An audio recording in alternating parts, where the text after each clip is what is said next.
Hi friends, आज हूँ शेर करीश तमारी साथे रसावाळा खमण बनाववानी रेसिपी।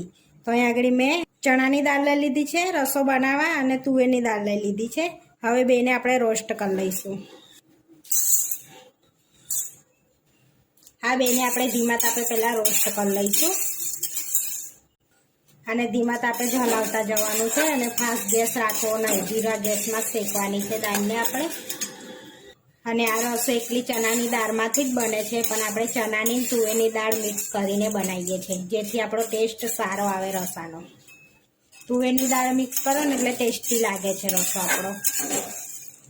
હવે આની અંદર આપણે લાલ મરચું એડ નથી કરવાનું, એટલે સૂકું એક મરચું એડ કરશું, એ બી કલરવાળું નહીં, સાદું વગરના મરચાં એડ કરવાના છે। અને 2 તજના ટુકડા અને 3 થી 4 લવિંગ એડ કરીશું અને 4 થી 5 મરિયા એડ કરીશું આપણે। આ બધાને આપણે રોસ્ટ કરી લેવાના છે। આમાં લાલ મરચુંનો ઉપયોગ નહીં થતો, એટલે આપણે કાશ્મીરી મરચું એડ નથી કરવાનું અંદર।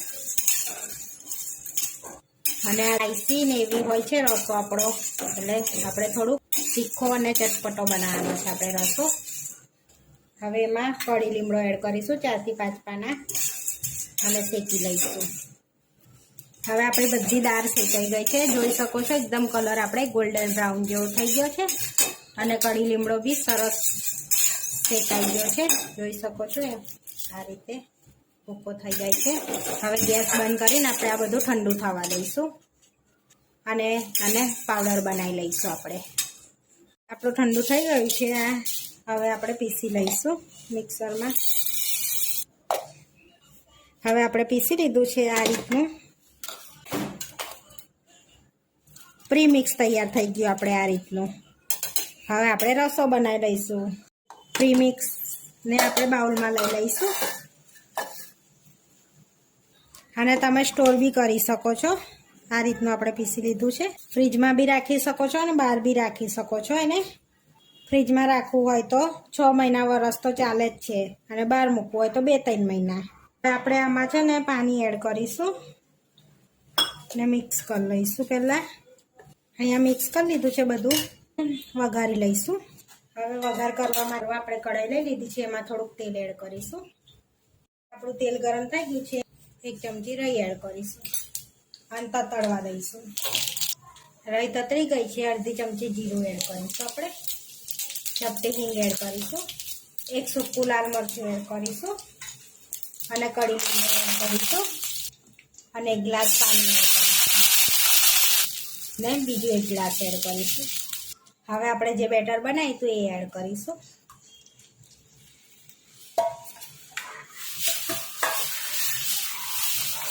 હવે આની અંદર હળદર એડ કરીશું। આપણે આની અંદર હળદર એડ કરીશું। આની અંદર લાલ મરચું એડ નહીં કરવાનું, આપણે ગરમ મસાલા જ સ્પાઈસી કરવાનું છે એને, અને બહુ સ્પાઈસી બી નહીં, ચટપટું રહે એ રીતનું। 1 ચમચી ધાણા જીરું, 1 ચમચી ગરમ મસાલો મિક્સ કરી લઈશું। હવે 1 ચમચી આદુ અને મરચાંની પેસ્ટ એડ કરીશું લઈશું અને ઉકળવા દઈશું અને હલાવતા જ જવાનું છે અને 10-1 મિનિટ ઉકળવા દઈશું એટલે આપણી રસો ઘટ્ટ થઈ જશે। 1 ચમચી જેવો ગોળ એડ કરીશું આપણે, એમાં અડધું લીંબુ નિતારીશું આપણે, મિક્સ કરીશું। સ્વાદ પ્રમાણે મીઠું એડ કરીશું આપણે, મિક્સ કરી લઈશું। આપણો રસો રેડી થઈ ગયો છે, જો ઘટ્ટ થઈ ગયો છે। હવે આપણે ધાણા એડ કરીશું, 2-3 ચમચી જેવા ધાણા વધારો એટલે સારી લાગે આપણી, આપણો રસો સારો લાગે। હવે આપણો રસો રેડી થઈ ગયો છે, આપણો રસો રેડી થઈ ગયો છે। હવે ખમણ બનાવી લઈશું આપણે, બી રેડી થઈ ગયા છે, કટ લગાડી લઈશું આપણે। હવે આપણે ખમણ જોઈ લઈશું, જોઈ શકો છો એકદમ જારી જારી પડી છે ખમણને, એકદમ પોચા પોચા થયા છે। આ ખમણ રેડી થઈ ગયા છે અને આ ખમણની રેસીપી આગળના વિડીયોમાં શેર કરેલી જ છે। હવે આ ખમણને આપણે વઘારી લેવાના છે। હવે આપણે સર્વ કરી લઈશું। તો આપણે અહીંયા આગળ ડુંગળી કાપી લીધી છે ઝીણી ઝીણી, સલાડ બનાવી લઈશું અને 1 ટામેટું લઈ લઈશું, ધાણા એડ કરીશું અને મિક્સ કરી લઈશું। મિક્સ થઈ ગયું છે, હવે સર્વ કરી લઈશું। અહીંયા પ્લેટમાં આપણે ખમણ લઈ લઈશું. ખમણ લઈ લઈશું. થોડોક ભૂકો કરી દઈશું ખમણનો. રસો લઈ લઈશું. હવે ઉપર કચુંબર એડ કરીશું આપણે.